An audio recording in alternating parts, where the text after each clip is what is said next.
Okay, welcome to the next lesson in the gradebook project.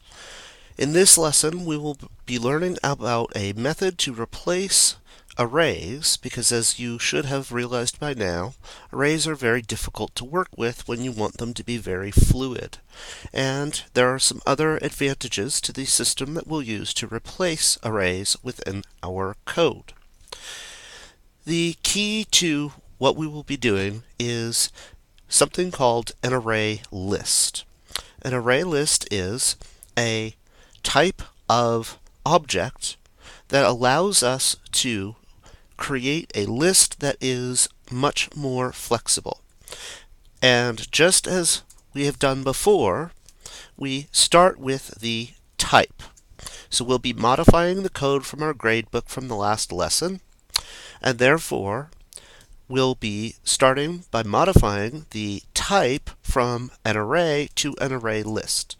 An array list is an object, and an array list uses something called a generic or generics. Generics allow you to say that you want this object to use all objects of a certain type. And in this case, the type is going to be student. And then we will have the variable name, which will stay students. And because it's an object, we use the new operator to create our new array list. And we have to repeat that it's an array list of type student. And because we are calling a constructor of the array list object, it's a method with no parameters. We're calling the default constructor. Now, as you will see, we still have an error in our code, and that's because Java doesn't know anything about this object type array list. We haven't told it what it is yet. Eclipse gives us a convenient, easy way to add this reference in. If we click on this little arrow here, we'll get a list of options. One of them is to import the array list object code from java.util.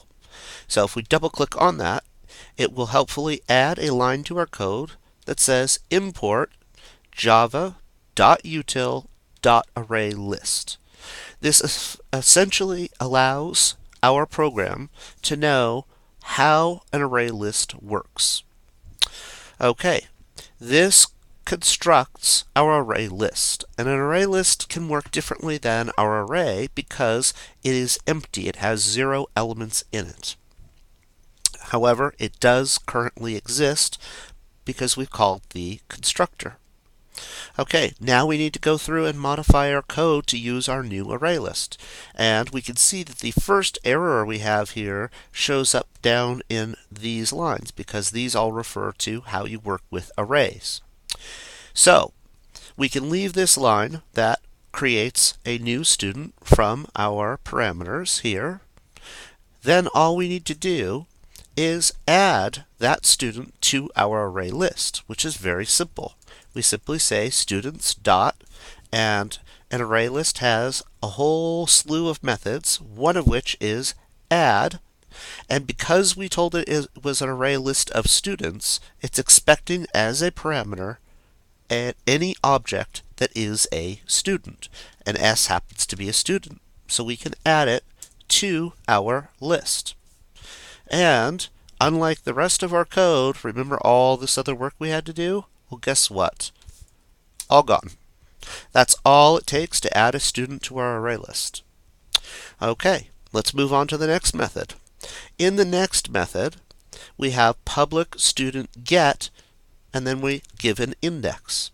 And our index is which student we're trying to get. Well, as before, we want to test for possible conditions that could cause our method not to work and return a null value if any of those conditions exist. But the things we need to check for have changed. One of them is that we don't have to worry about students being null anymore. Why don't we have to worry about that? Well, we create students right here when we declare our variable, our instance variable called students.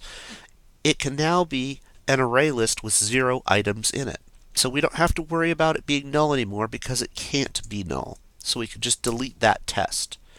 But somebody might still pass an index value that's less than 0, so we'll test for that. Or they might pass an index variable for a student number that doesn't exist. This is slightly different though because now it's going to be, instead of .length, an ArrayList has a method for finding out how many elements are in it, and it's .size. So what we need to do here is decide, should this be greater than or equal to? Well, let's imagine our situation where we've created an empty array list, and I tried to get the student at index position 0. Well, that's not less than 0, but it's greater than or equal to the current size, and therefore I want to return null, because if I have 0 students in my list, there's no possible value I can safely return, so I'll return null. So if I've passed that line without returning null, then I can say that it's safe to get a value from my array list. How do I do that? Well, before we used our square brackets, but now we have a method called get. And the specific student we're after is the one with the number index. So that takes care of that. That was fairly easy. And then we have this public int size method. And remember, all it's supposed to do is tell us how many students we currently have. Well, this is very simple because it's always going to be the number of students in my array list. So the code doesn't get much simpler than that. Okay, now we're on to rewriting our graduate method. Well, our graduate method is going to be somewhat similar, except we don't have to worry about a null list, so we can skip that. Now we have to discuss how we iterate over our array list. Because we can't use the .length method, by now you should have figured out that it's .size. And then I'm going to say student s equals students dot get. And which one am I getting? I'm getting the ith one.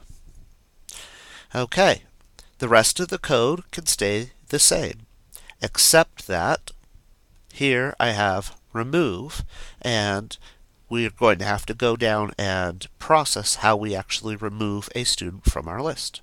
So that will be the next item. We'll go down here, and how will we remove a student? Well, again, we don't have to worry about a null list, so we can eliminate that. We do have to worry about an index value that's greater than or equal to the number of students currently in the list, so we'll change that to size. And if either of those conditions occurs, we just don't do anything. We also don't have to worry about this anymore, this if. We had a special case for if it was the last student we were eliminating from the list. Well, we don't have to worry about that anymore.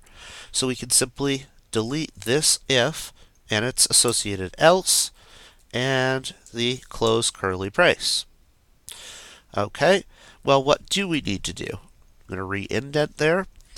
How do I remove a student? Well, this is very simple. All I have to do is students dot an array list makes it very easy to remove a student.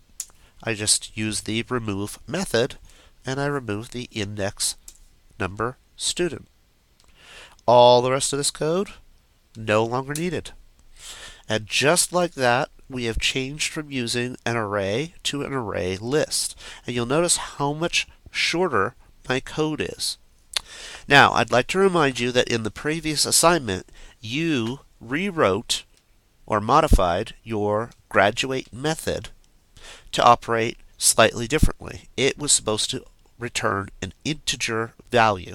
So you're going to need to process how you did this one differently than my example here, but it shouldn't be too complicated. It's just a little bit of a challenge to figure out how to make the code still work. And then finally, of course, you have more methods in your gradebook from the previous assignment that you're going to have to update to use the array list system. However, with these basics, we have added an element, We have figured out how to get an element. We've determined how to find out how many elements are in the list. And we've also figured out how to remove an element. You should have all the tools you need to be able to completely modify your gradebook code. It's just that simple. Array lists. They are very convenient and very powerful, and we'll see why they're way better than arrays very shortly. Thank you very much.